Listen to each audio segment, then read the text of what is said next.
YCP senior నేత మాజీ మంత్రి పేర్ని నాని మాట్లాడుతున్నారు. లైవ్ ద్వారా చూద్దాం. సైకో నువ్వు సైకో, ఎవడికి సైకో, మాకేం సైకో, ఏం చేశాడు సైకో? సిగ్గు లేకుండా నేను కలవలేదని చెప్తావా? రోజు పురాణాలు నోట్లో ఒల్లివేయటం కాదు, బట్టి పట్టం కాదు, వేద మంత్రాలు బట్టి పట్టం కాదు, దేవుడి పద్యాలు బట్టి పట్టం కాదు, నాలుక మీద పురాణాలు, ఉపనిషత్తులు, వేదాల్లో ఉన్న వాక్యాలు అవి బట్టి పట్టినంత మాత్రాన ఇట్టాగుంటుంది. బట్టి పడితే జీవితం, బట్టి పట్టిన బతుకులు ఇట్టాగా ఉంటాయి. పేరుకేమో బయట మామూలుగా మైకూర్చుకుంటేనేమో వేదాలు, ఉపనిషత్తులు అవి మాట్లాడటం ఆ ఊ అని చెప్పని మనిషిని మందేస్తే ఇది మన తంతు.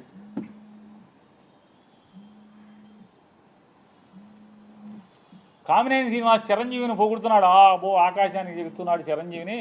చిరంజీవి ముఖ్యమంత్రిని రంకెలేస్తే జగన్ బయటికి పరిగెత్తుకొచ్చాడు అని ఆకాశాన్ని లేపితే ఈయన ఉండబట్టలేపాడు.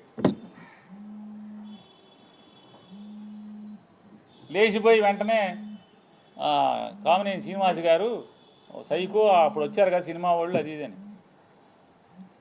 సాక్షాత్తు బాలకృష్ణ నాతో ఫోన్లో మాట్లాడాడు, నాతో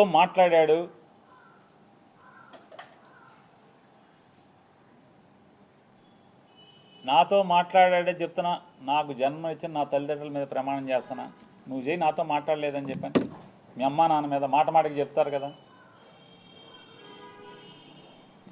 అరే ఎన్టీ రామారావు గారు, బసవతారకం గారు ఎంత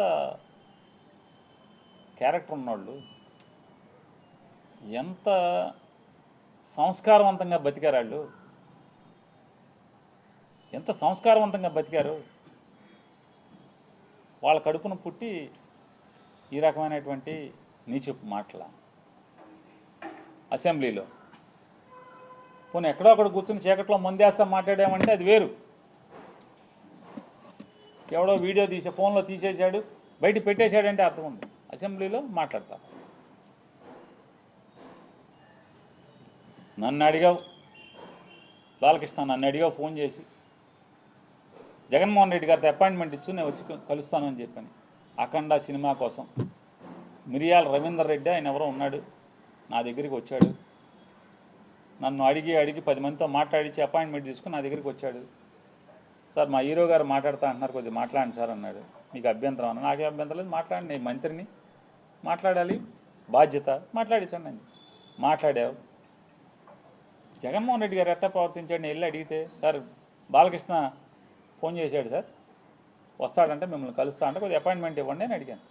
ఏ బాలకృష్ణ? చంద్రబాబు నాయుడు బామ్మర్ది. అవునండి, ఆయన బామ్మర్ది. మన దగ్గరికి ఎందుకు, ఏంటి పని ఏంటి అంటాను. అఖండ సినిమాకి లీనియంట్గా ఉండాలంట. వాళ్ళు బ్లాక్లో అమ్ముకుంటారు టికెట్లు, ఎక్కువ షోలు వేసుకుంటారు, బాగా సినిమాకి ఎక్కువ ఖర్చు అయిందంట. మామూలుగా బడ్జెట్ 45 కోట్లు ఎంతో అనుకుంటే అది ఆ డైరెక్టర్ వల్ల అంటే ఎక్కువగా అమ్మారని చెప్పని రేట్లు ఎక్కువగా అమ్మారంట. ఎక్కువగా అమ్మటం వల్ల దాన్ని 70 కోట్లకు తీశారంట. కాబట్టి అమ్మపోతే సినిమా బాగా తీసాం, బాగా వచ్చింది, మంచి సినిమా తీశాను, కాబట్టి చూడండి పొమ్మని అడుగుతున్నాడండి. సరే ఏదో మాట్లాడే సరే, వాళ్ళకి ఏమైనా సాయం కావాలంటే చేసి పెట్టని చెప్పి అంత హుందాగా ప్రవర్తించినటువంటి జగన్మోహన్ రెడ్డి గారి గురించి మాట్లాడే భాష. వాళ్ళ తండ్రి గారు ఏం చేశాడు మీకు సాయం తెలీదా? యావజ్జీవ కారాగారం అనుభవించాల్సినోడు కదా. జీవితంలో మర్చిపోతాడు ఎవడన్నా? మనిషి జన్మెత్తినోడు చిన్న సాయం చేస్తే ఎవరు కూడా మర్చిపోరు. అట్లాంటిది ఏమవ్వాలి? ఏం చేశారు?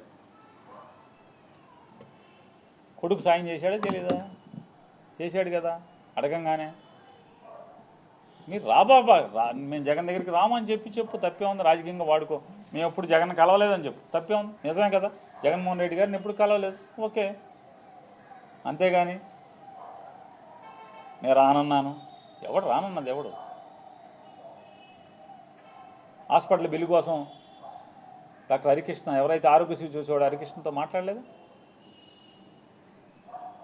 మా బావ ఉండగానే బిల్లులు ఆగిపోయినాయి, మాకు బిల్లులు ఇప్పించండి అని అడగలేదా? బిల్లులు ఇవ్వలేదా జగన్ గారు? ఏం సైకో మీ బసవతారకం హాస్పిటల్ని ఎప్పుడన్నా ఇబ్బంది పెట్టాడా? మీరు అమరావతిలో జగన్మోహన్ రెడ్డి గారికి ముందు అంటే మీ బావ గవర్నమెంట్లో బసవతారకం హాస్పిటల్ క్యాన్సర్ హాస్పిటల్కి మీరు స్థలం తీసుకుని జగన్ వచ్చాడని చెప్పి కట్టకుండా మీరు హాస్పిటల్ ఆపేసి ఇప్పుడు కొత్తగా శంకుస్థాపన చేస్తారు మీరు. అంటే ఎవడు సైకో? నువ్వా సైకో, జగన్మోహన్ రెడ్డి గారు సైకో? సైకో బుద్ధులు సైకో ఆలోచనలు ఎవరి? తప్పు కదా, ఇట్లా మాట్లాడచ్చా అని అడుగుతున్నా. ఇప్పుడు మీకు చిరంజీవి గారు అంటే పడదు, ఈర్ష్య ఉంది. పవన్ కళ్యాణ్ అంటే ఈర్ష్య ద్వేషాలు ఉన్నాయి. పట్టుకో అలా కుములు చచ్చిపోతున్నారు ఇంకో లోపల. అది మీ బావకే చెప్పుకోవాలి. బావా మనం సపరేట్గా తోసేద్దాం బావ, వీళ్ళని అనవసరం బావా, మనం 124 వాళ్ళ 21 ఎంతో కదా, మన పనిలో మనం ఉందాం బావానా అని మీ